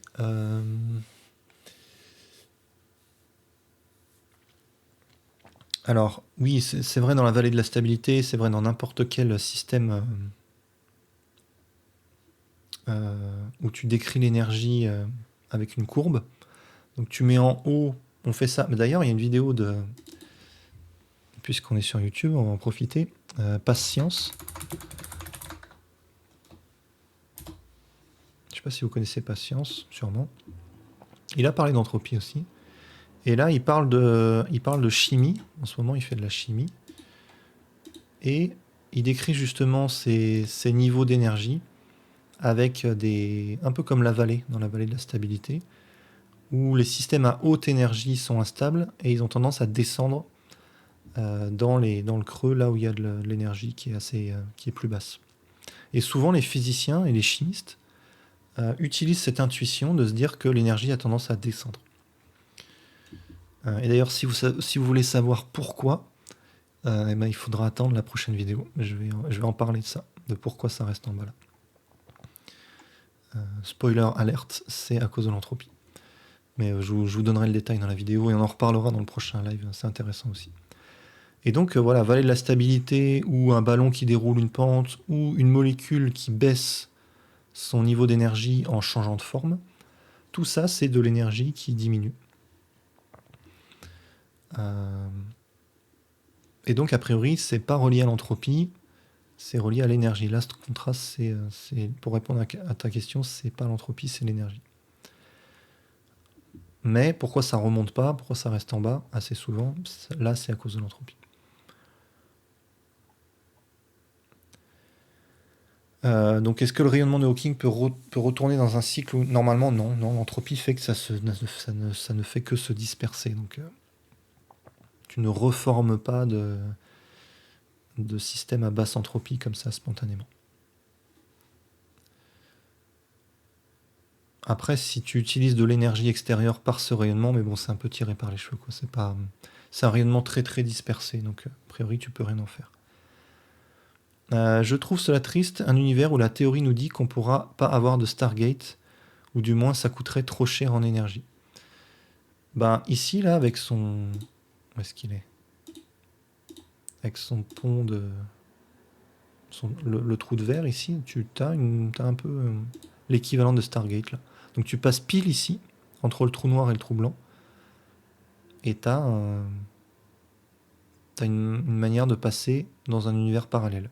Alors peut-être que la géométrie de l'univers fait que tu arrives sur une autre section de notre univers, et ça nous permettrait de voyager. Mais on n'est pas sûr. Merci Nadou pour le follow. Merci Yalam pour le follow. 2 follow d'affilée. Mais oui, a priori c'est pas stable en fait ce genre de passage, et c'est un peu de la science-fiction effectivement, malheureusement. Voilà, on risque d'être spaghettifié. Autant pour moi, c'est la vidéo de PBS Spacetime qui explique les théories sur les trous noirs et informations. Ouais, très très bonne chaîne aussi. Salut Yalam. Ok. Est-ce qu'on a fait le tour ici? Ah oui, il manque ça. Ça, on n'a pas. Ça, on a vu. Voilà. Bon, après, pour plus de détails sur la dispersion et comment ça résout le problème de la baisse d'entropie au niveau du vivant, vous regardez la vidéo. Mais après, si vous avez des questions, n'hésitez pas, bien sûr. Mais en gros, voilà, pour résumer, l'énergie était concentrée dans un photon visible, et ensuite elle est dispersée dans les photons infrarouges. Et qui dit dispersion dit augmentation de l'entropie. L'entropie, c'est la mesure de la dispersion de l'énergie. Et donc, même si l'entropie diminue localement au niveau du vivant, en fait, elle augmente énormément au niveau du rayonnement. Et donc, le système global a bien une entropie qui augmente. Donc, le second principe de la thermodynamique est respecté. Voilà, c'est ça la conclusion de la vidéo. Et il y a ce petit truc là. Donc, c'est la loi de Moore. Vous connaissez sûrement la loi de Moore électronique. Donc, les transistors ont gagné en complexité de manière exponentielle. Donc ici, on ne dirait pas que c'est une exponentielle parce qu'on a changé d'échelle. Mais regardez, là, ça fait 10, 10 000, 100 000, 1 million, 10 millions, etc. Donc ce n'est pas une échelle linéaire, on appelle ça une échelle logarithmique. Et ça permet d'écraser les exponentielles qui sont des fonctions qui augmentent d'un coup beaucoup trop vite pour être représentées. Et là, on y voit quelque chose et on comprend qu'il y a une loi. Alors, ce n'est pas une loi physique, c'est une constatation. Et peut-être même que les constructeurs, une fois qu'ils ont vu que ça partait dans un certain rythme, ils se sont dit, ils se sont astreints à suivre cette loi. Donc c'est pas une loi physique, c'est juste une constatation. Mais il y a quand même, c'est quand même assez propre. Et donc à mon avis, il y a quand même quelque chose. Ça dit quelque chose quand même. C'est pas juste un truc industriel où les industries se sont dit allez, on va suivre tel rythme. Il y a quand même quelque chose lié à la complexité, lié à... Ça ne m'étonnerait pas qu'on retrouve ce genre de loi dans d'autres domaines technologiques. La loi de Moore a une limite, il me semble, on ne pourra plus doubler bientôt. Oui, parce que là, on est en train d'atteindre les limites des atomes, en fait. On est en train d'arriver... Oui, t'arrives trop tard, Yordi, désolé. On a déjà bien avancé. Mais il y aura une rediff, t'inquiète pas. Là, on est en train d'atteindre les limites. On atteint des limites au niveau de la miniaturisation Ces limites font que ça va être compliqué de maintenir la loi de Moore. Ça va pas durer très longtemps, a priori. Mais bon, c'est comme ça partout. Il y a des âges d'or. Voilà, il y a eu l'âge d'or du rock'n'roll. Et maintenant, on écoute moins de rock'n'roll, mais il y a d'autres choses qui se développent. Voilà. Et ça ne veut pas dire qu'on ne fait pas de progrès. C'est juste que les progrès sont plus lents. Mais voilà, l'âge d'or, c'était là et ça va sûrement saturer.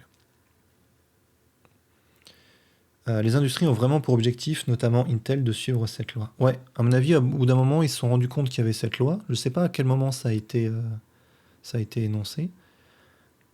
Mais ça fait un très bon objectif.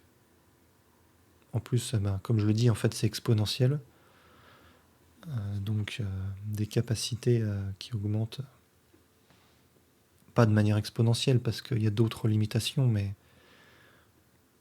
ça fait plaisir aux actionnaires, ce genre de courbe. Voilà, c'est les stonks, c'est les courbes qui vont vers le haut. Et donc,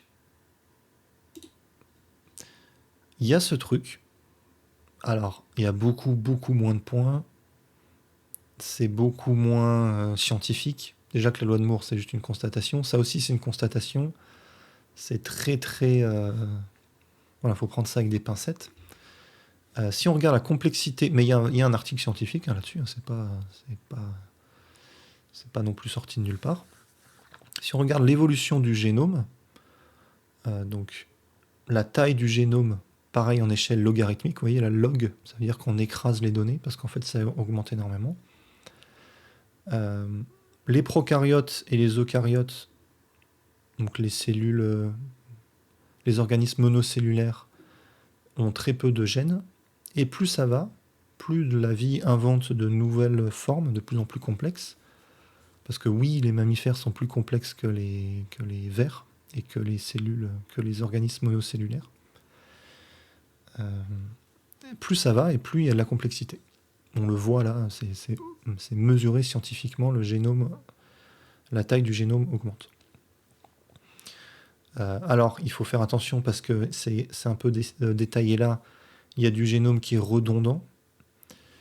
Euh, il y a des gènes qui sont là. Déjà, on ne sait pas pourquoi. Il y a des gènes. Il y a beaucoup de. Plus vous augmentez la complexité, plus vous augmentez le risque d'erreur.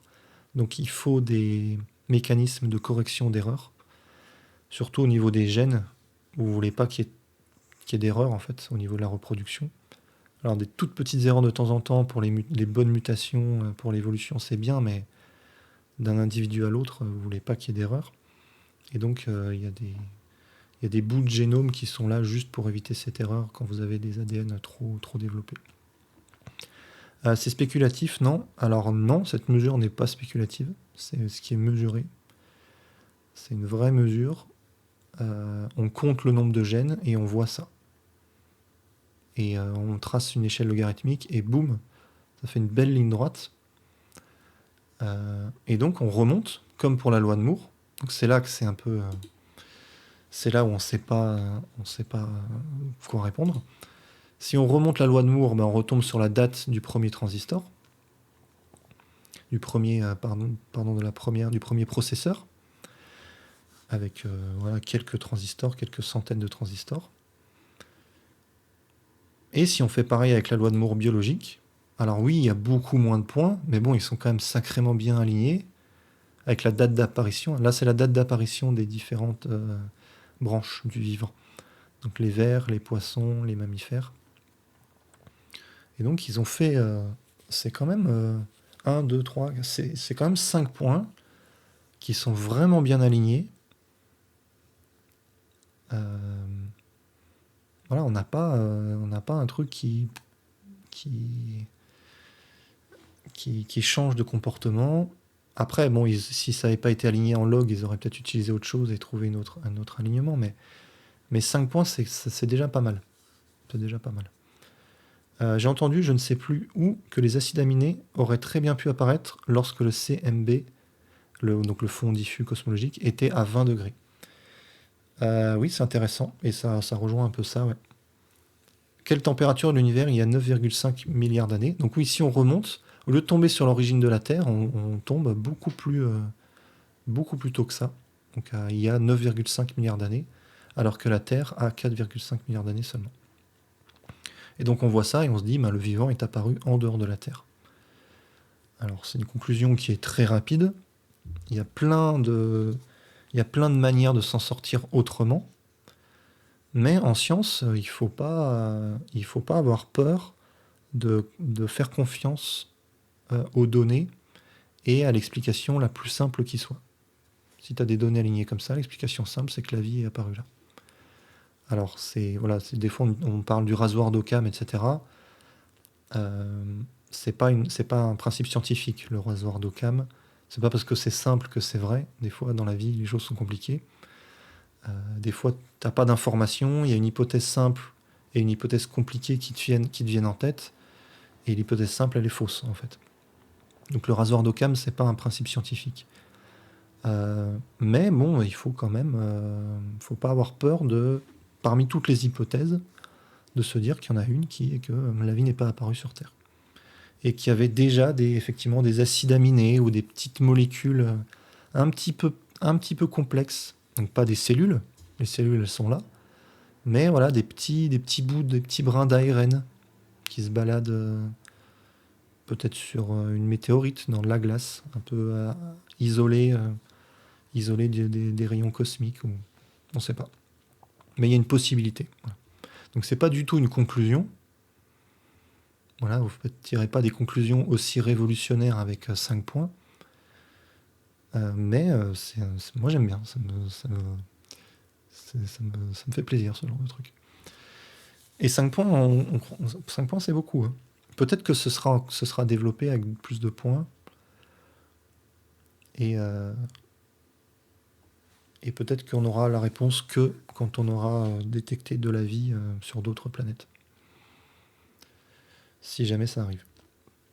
Quelle est la température de l'univers il y a 9,5 milliards d'années? Je pense que c'est à peu près la même que maintenant. Ça refroidit très vite au début et après ça... Je sais pas ça, c'est une bonne question. Évolution, température, univers. Déjà, est-ce qu'il n'y a pas un graphe?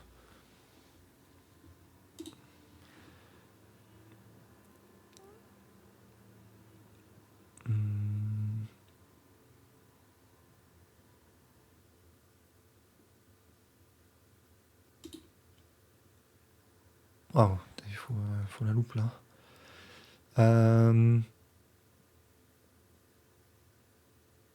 Donc ouais, tu vois là, alors je sais pas si vous voyez.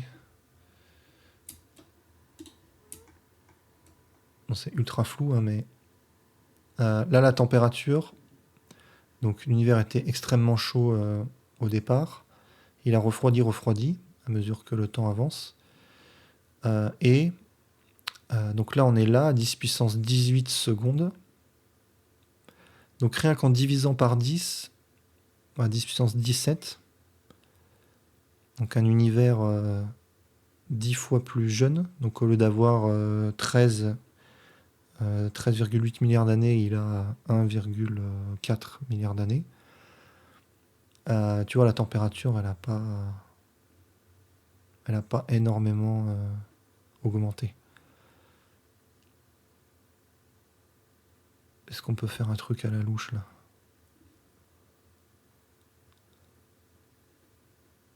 Je pense pas que ce soit du x10. Peut-être. La courbe, la droite, elle est assez... Donc peut-être, au max, j'ai l'impression que c'était x10. Donc 10 fois plus chaud quand... je suis perdu là, c'est où le truc? 10 fois plus chaud quand... ce que je veux, c'est ça. Donc là, il y a 10 milliards d'années, on était déjà à 3,8. Donc, ouais, entre 2 et 2 fois plus chaud, peut-être, même pas. 5 fois plus chaud, je sais pas.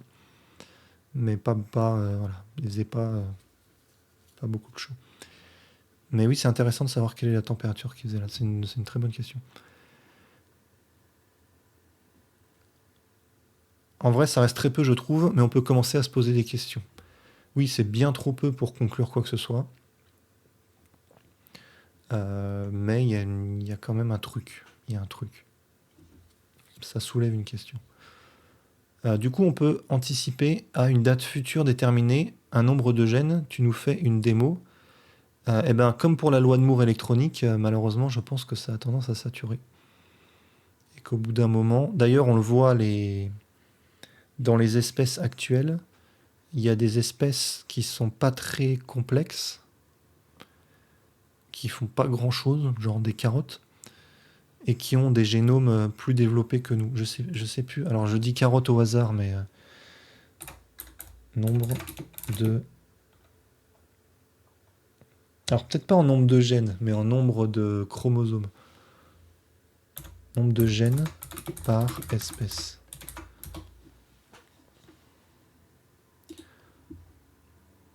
Voilà, nombre de chromosomes.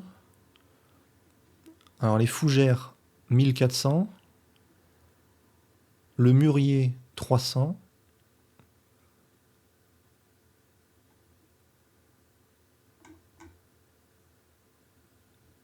Ok, ça c'est pas le nombre de gènes, c'est le nombre de chromosomes. Donc vous voyez, le nombre de chromosomes, ça veut pas dire grand-chose.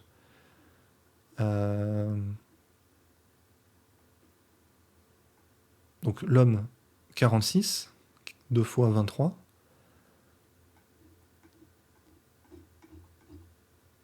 La mouche, 12. Donc on se dit, ok, la mouche est moins développée que nous, donc elle a moins de chromosomes. Mais le mûrier, 300. Donc le mûrier nous explose en termes de chromosomes. Donc voilà, le nombre de chromosomes, c'est pas... ça veut pas dire grand-chose. Mais moi, ce que je voulais, c'est les gènes. Là, ce qui est tracé, là, c'est pas le... Ça, c'est le nombre de gènes, pas le nombre de chromosomes. Donc là, je demande le nombre de gènes, il me répond au nombre de chromosomes. C'est pas ce que je veux. 21 000 gènes dans le génome humain. Je sais pas si c'est à jour ça. Enfin bref. Je suis pas spécialiste de ça. Si quelqu'un sait comment trouver le nombre de gènes par espèce, peut-être en anglais. Number, gene, species.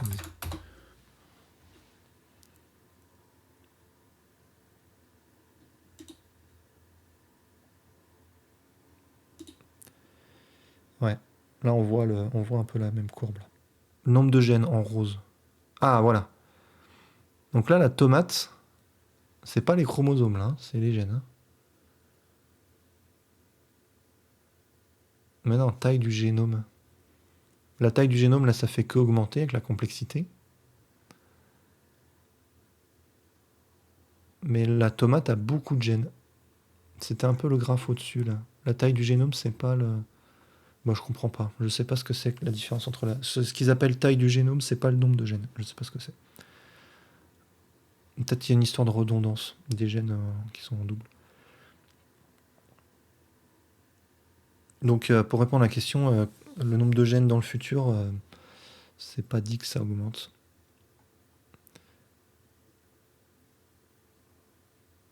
Salut Lazuliteai. Je me demandais ce qui justifie l'utilisation de la loi de Moore sur l'évolution du génome. Eh ben, les points. T'as 5 points alignés. Boum, loi de Moore. La loi de Moore, c'est pas une loi physique. C'est juste, tu traces des points qui a priori n'ont pas de place attribuée, et tu te rends compte qu'ils sont alignés. Tu constates qu'il y a une loi. Donc là, on pourrait donner une loi mathématique entre log du génome. Là, c'est taille du génome. Ouais, c'est taille du génome qui compte. Et le temps. C'est une loi, ça s'appelle une loi expérimentale. Tu constates que la variable A est proportionnelle à la variable B. Donc il n'y a pas de...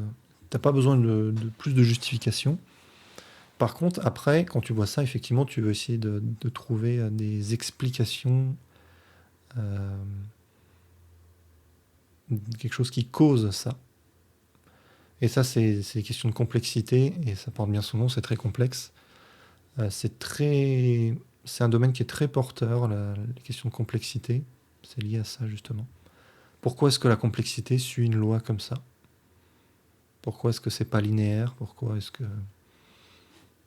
Il y a vraiment, il y a quelque chose là, il y a une loi. Il faudrait essayer d'expliquer, on ne sait pas pourquoi. Donc la réponse à ta question, c'est qu'on l'aura peut-être d'ici quelques années, mais pour l'instant, on ne sait pas justifier ça. On ne sait pas justifier la loi de Moore non plus. Parce que, ok, il y a les industriels qui s'alignent dessus, mais elle était déjà là dès le début, avant qu'ils s'alignent dessus. Donc, là, au début, ils n'étaient pas au courant, je pense qu'il y avait ça. Et même, c'est trop beau pour être honnête. Les industriels, ils contrôlent pas tout ce qu'ils font. Hein. Leur variable d'ajustement, c'est l'argent. C'est pas une loi ou quoi que ce soit d'autre. Donc là, il se passe quelque chose quand même. C'est un peu comme la loi de Pareto, ce genre de truc. On a l'impression que ça n'a aucun sens, aucune valeur scientifique. Mais tu constates que les données te disent quelque chose. Il y a des acides aminés dans certains nuages stellaires. Ouais. Et ça, j'en ai parlé dans une vidéo. Je crois que c'est celle-là. Voilà, 200 molécules extraterrestres. Donc en dehors de la Terre, il y a des molécules complexes aussi, des acides aminés. Le riz, ouais, le riz a beaucoup de gènes, je crois. Nombre de chromosomes, il me semble que les plantes en ont plein, ouais, c'est les bananes. Le riz, énormément de paires de bases. Nombre de gènes riz.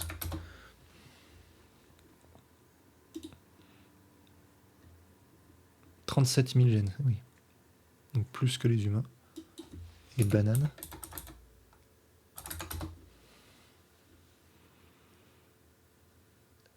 Est-il vrai que les bananes et les humains partagent 50% de leur ADN? Ah oui, c'est très possible. Hein. On partage 25% de gènes avec... On partage 25% de gènes en commun avec la banane. très bien écrit comme phrase, si vous voulez mon avis. C'est 25 ou c'est 50%? En réalité, le génome de la banane est 6 fois plus petit que celui de l'humain. Mais le génome, je vous le rappelle, ce sont 20 000 gènes codant et 95 à 98% d'autres trucs. Si la banane a plus de gènes codants que l'humain, elle a donc un génome ou un ADN plus petit. Ok, voilà, c'est ça la réponse à la question de tout à l'heure. C'est qu'il y a des gènes qui servent à rien. Enfin, ils servent pas à coder en tout cas. Ils créent pas les... C'est chiant ces trucs. Ils créent pas les protéines, ils font autre chose. J'aimerais tellement me plonger là-dedans, mais il n'y a que 24 heures dans une journée, malheureusement. Mais j'aime beaucoup ce genre de sujet. Salut Voivode, merci pour le follow. Et salut Everyday. Je savais pas, super intéressant, ouais. Ah oui, tous ces trucs là, j'adore. Je savais que l'olivier avait autant de chromosomes que l'humain grâce à un animé. Donc tu fais ta culture scientifique en regardant des animés. Ça fonctionne. Hein. Ah, est-ce que c'est Dr Stone? Demande à GPT-4. Ouais. Après, pour ces trucs, tu demandes à Google, ça marche aussi. J'ai lu aussi que l'on avait retrouvé de la glycine sur une comète. Ouais. Ouais, il y a plein d'éléments, de molécules complexes dans l'espace.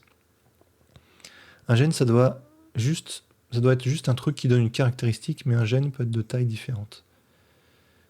Oui. Oui, il y a aussi ça, il y a la taille des gènes. La taille du génome déterminerait donc plus la complexité. Ouais, c'est ça. Là, ce qui est tracé, c'est la taille du génome. Là. Génome size. C'est pas le nombre de gènes. Taille du génome et nombre de gènes, c'est pas pareil. Merci pour le follow, Swell Sultan. Ouais, bah à plus. Merci d'être passé. Non, l'animé, c'était Shinsekai Yuri. Très bizarre et très bon, je recommande. Du coup, c'était pas Dr Stone. Ouais. Ok. Bon, voilà, on a fait à peu près le tour de ce que je voulais commenter. On va pas trop tarder. Je pense que la loi de Moore est une conséquence du marketing associé aux produits électroniques et la volonté d'avoir un produit 2 fois plus puissant. Franchement, moi, ça me séduit pas forcément qu'on me dise Ouah, regarde, le nombre de processeurs a doublé par rapport aux concurrents d'il y a 2 ans. Je sais pas, c'est... Je pense que tu as raison, hein, il y a un truc, il y a un côté marketing, mais ça explique pas tout. Parce que bah, c'est pas l'argument marketing du siècle. Ce que tu veux, c'est des performances concrètes. C'est pas un truc précis comme ça. Regardez, depuis 1970, on a la même loi et on a réussi à garder exactement la même loi. Nos produits sont fiables. Regardez, on a gardé. S'ils peuvent faire 3 fois plus, ils le feraient. Et si le jour où ils font moins, ils feront moins, ils s'adapteront. Donc je pense qu'il y a un truc derrière. Hein. C'est pas juste marketing, c'est pas possible. C'est trop propre. Pour un domaine aussi volatile que le commerce, où tu as des crises, où tu as des... Là, il y avait la bulle Internet. Là, il y avait la crise de 2008. Alors, on voit peut-être que ça ralentit un peu, là. Mais voilà, les courbes purement économiques et marketing, c'est ultra instable. Ça monte, ça descend, ça fait n'importe quoi. Là, c'est super propre. Là. C'est super propre. C'est trop propre pour être honnête. À mon avis, c'est pas que marketing. Voilà. Ce n'est que mon humble avis. Ce n'est pas un avis scientifique. C'est juste mon opinion. Mais c'est intéressant comme sujet, j'aime bien. Quête de vitesse plus moyens technologiques. La liste n'est pas exhaustive, c'est la masse des produits lissés qui sont présents. Oui, là, c'est très... Il y a aussi le fait que tu as envie que ça colle à la loi, donc tu trafiques un peu les données en mettant tel ou tel... Il y a aussi ça. Du coup, la loi de Moore prédit qu'il n'y aura pas de singularité. Ben ça, c'est une exponentielle quand même, hein. On oublie, mais... Et la singularité, c'est le... La singularité informatique, c'est le... Alors, c'est pas qu'il y a une asymptote verticale, c'est que tu dépasses un certain seuil où il se passe un truc, il y a une rupture, une différence de nature. Après, ça dépend ce que tu appelles singularité. Mais pour moi, la singularité informatique, c'est le moment où l'IA, par exemple, va faire des choses qui échappent complètement à notre compréhension. Et, et, et c'est le moment où il y a une rupture, en fait. C'est ça la singularité. C'est tu montes tellement haut que tu passes un certain palier. Et ce palier fait que d'un coup, t'as des conséquences qui sont multipliées par 1000. Donc c'est quasiment une différence de nature plus qu'une différence de degré. Là, on évolue par degré. Petit à petit, ça augmente, fois 10, fois 10, fois 10. C'est pas rien, fois 10, hein. Mais d'un coup, imagine, t'as fois 10 milliards. Pas à cause de la technologie, mais imagine l'IA, d'un coup, elle passe un palier. C'est ça pour moi la singularité. Et c'est pas...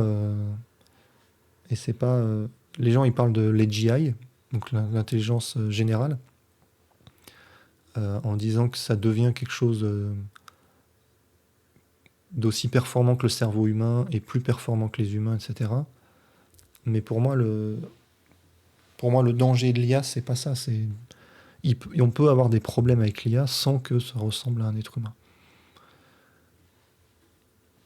Donc oui, on est très loin de l'intelligence générale, mais c'est pas. Pour moi, il y a d'autres problèmes qui se posent avant ça. Ouais, les ordinateurs, les téléphones. Ouais, donc c'est lycée, tu disais. Ouais. Salut. Ou alors, bonjour, il me semble qu'il y a une étude qui a découvert que l'ARN venait de roches vitreuses, comme le basalte, qui agirait comme catalyseur pour convertir de possibles ribonucléotides triphosphates, j'y suis arrivé, de possibles précurseurs de l'ARN qui pouvaient exister naturellement sur Terre, au début en acide polyribonucléique. Oh, les biologistes, là, faut faire des noms plus simples, hein. Qui sont capables de se répliquer et d'évoluer. Je dis pas ça contre toi, hein, je parle des gens qui ont inventé les mots. Dans l'étude, la soupe a été chauffée à 25 degrés. Ouais, ça ressemble à l'expérience de 1000 heures. Pendant 20 heures, ils ont détecté des chaînes d'acide polyribonucléique. Ouais. Ça se trouve, c'est ça, non? C'est l'expérience de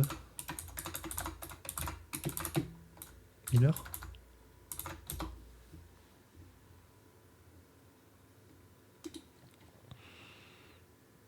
Voilà, tu mélanges, tu mets des éclairs, pouf, ça fait des molécules complexes. La complexité apparaît simplement en mettant des conditions qui ressemblent à certaines conditions de température, de pression, de rayonnement. Et donc tu dis qu'ils ont fait ça et qu'ils sont allés jusqu'à synthétiser de l'ARN. Voilà, là ils disent pas d'ARN, pas d'acide nucléique entier. Ah, des précurseurs, ouais. Ah ouais. En fait, on a le problème qui part des deux extrémités, donc des molécules chimiques simples, la vie complexe telle qu'on la connaît aujourd'hui. On arrive à remonter assez loin des deux côtés, mais il y a des chaînons manquants. Et ça, ce serait un chaînon manquant d'arriver à synthétiser de l'ARN. Il manque quand même des étapes. Suffit de voir le nombre de transistors dans les GPU. Ouais, c'est... Je pense qu'il y a plusieurs moyens de mesurer cette loi de Moore et qu'elle se vérifie. Ouais, la singularité technologique. Une rupture dans le progrès technologique. Ouais, un bond en avant. Pour moi, c'est ça la singularité.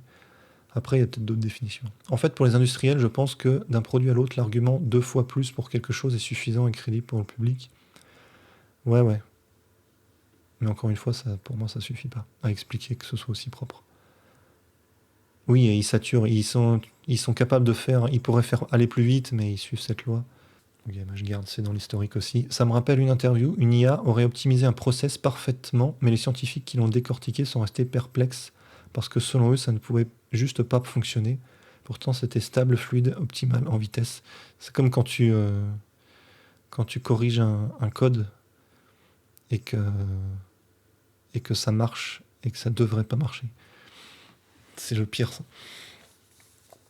C'est agaçant quand ça marche pas et que ça devrait marcher, mais, mais t'enlèves des trucs ou tu modifies un truc et pour tester une autre manière de, une autre manière de donner le résultat et ça donne le bon résultat alors que ça devrait pas. Ouais, après, on comprend pas la manière dont le cerveau fonctionne, on comprend pas les phénomènes complexes, on comprend pas non plus comment fonctionnent les IA, hein. On a de très bons modèles de description des réseaux de neurones, mais on ne sait pas exactement ce qui se passe dans tous les détails et c'est tellement, tellement complexe. Et on bourre tellement les données en entrée. C'est vraiment c'est vraiment du gavage, hein, les IA, hein. On les bourre de données et le réseau fait qu'elle finit par faire un tri et on ne sait pas toujours comment. Des fois, tu rajoutes une couche de neurones et boum, ça se met à marcher super bien. On ne sait pas pourquoi. Enfin, on a des modèles, on comprend deux, trois trucs quand même, hein, mais on ne comprend pas à 100% ce qui se passe. Le pire, c'est de ne pas avoir une araignée dans la chambre, c'est de ne plus la voir. Oui. Euh, L'IA a déjà réussi à faire des trucs qu'on comprend pas trop, mais qui marchent. Ouais. Des trucs non IA aussi, ouais. Ouais, t'as le, le jeu de Go, là, déjà, on comprenait pas trop comment il gagnait. Après, ça reste très impressionnant et c'est clairement en train de monter à une vitesse folle. Ouais. Après, est-ce qu'il faut réguler? La question se posait un moment avec les nanotechnologies. Le problème des nanotechnologies, c'est que comme son nom l'indique, c'est tout petit et ça s'infiltre dans le corps humain très facilement. Et on peut avoir une pollution euh, quasiment irréversible dans l'environnement si on laisse s'échapper une quantité trop grande de nanotechnologie. Et il y avait des gens qui voulaient mettre des moratoires, freiner un peu la recherche, pour d'abord essayer ou en tout cas orienter la recherche vers des moyens de protection. Et là, avec l'IA, je sais pas trop. Je vois pas trop ce qu'on peut faire, quoi.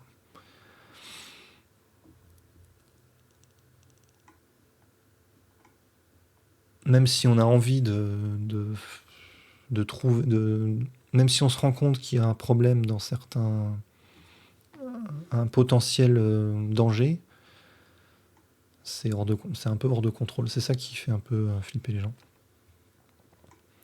C'est c'est tellement, on nage tellement dans l'inconnu que peut tout imaginer, quoi.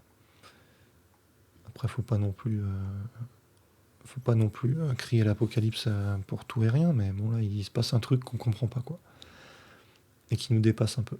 Le seul fait de se dire que la civilisation humaine représente seulement 6000 ans sur ses 300 000 ans d'existence, on carbure à la singularité, en fait. Ouais.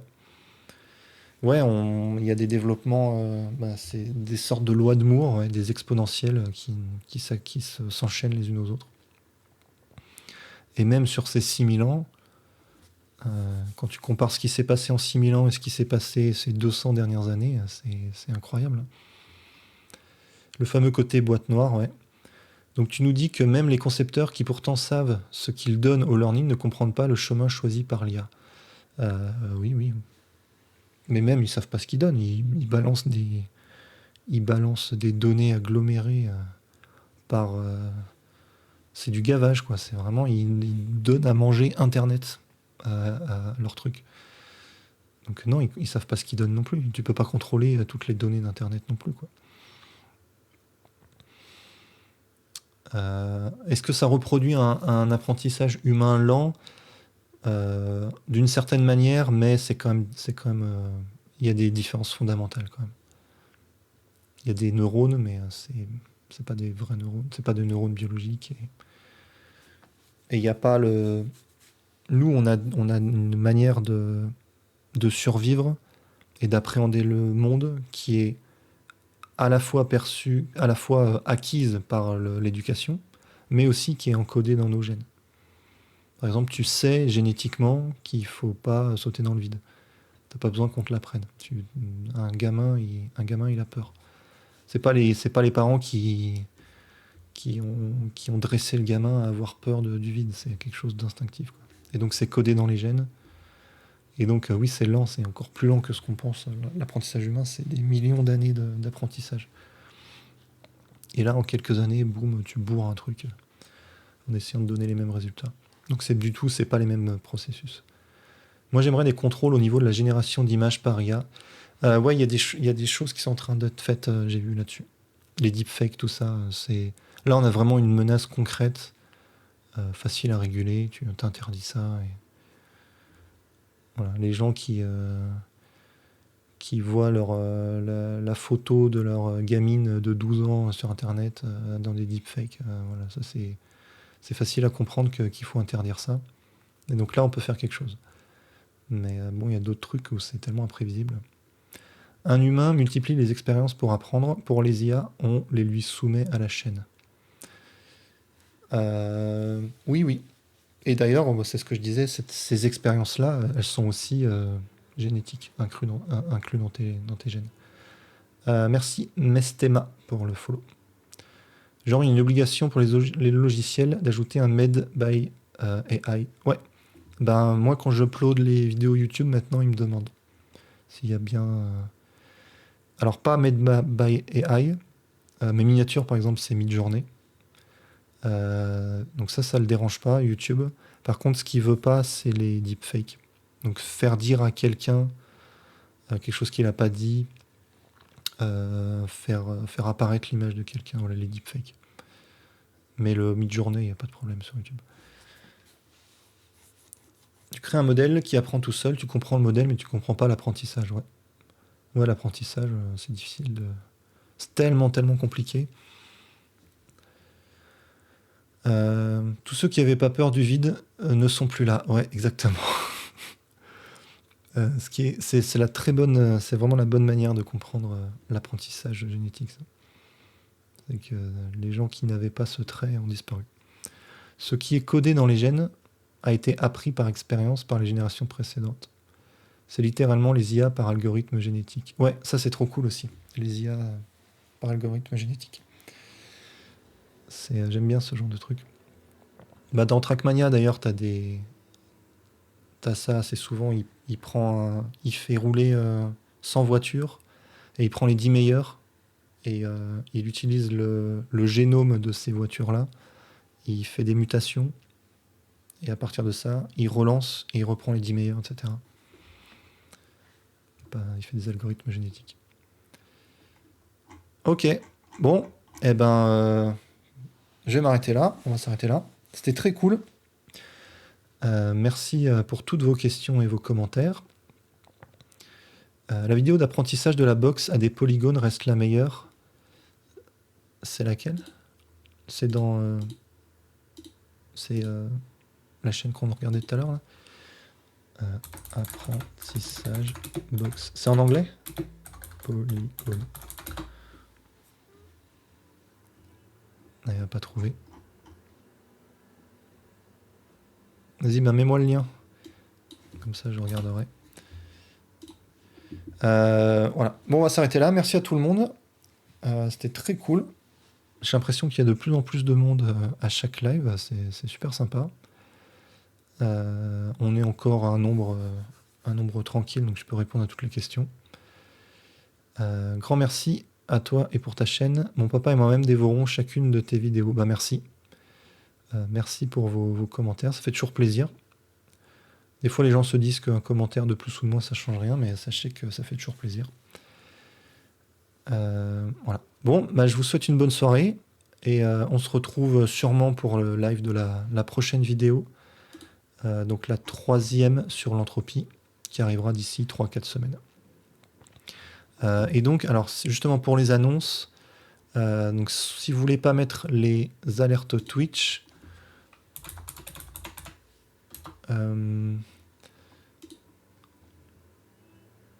j'ai le Discord où je mets un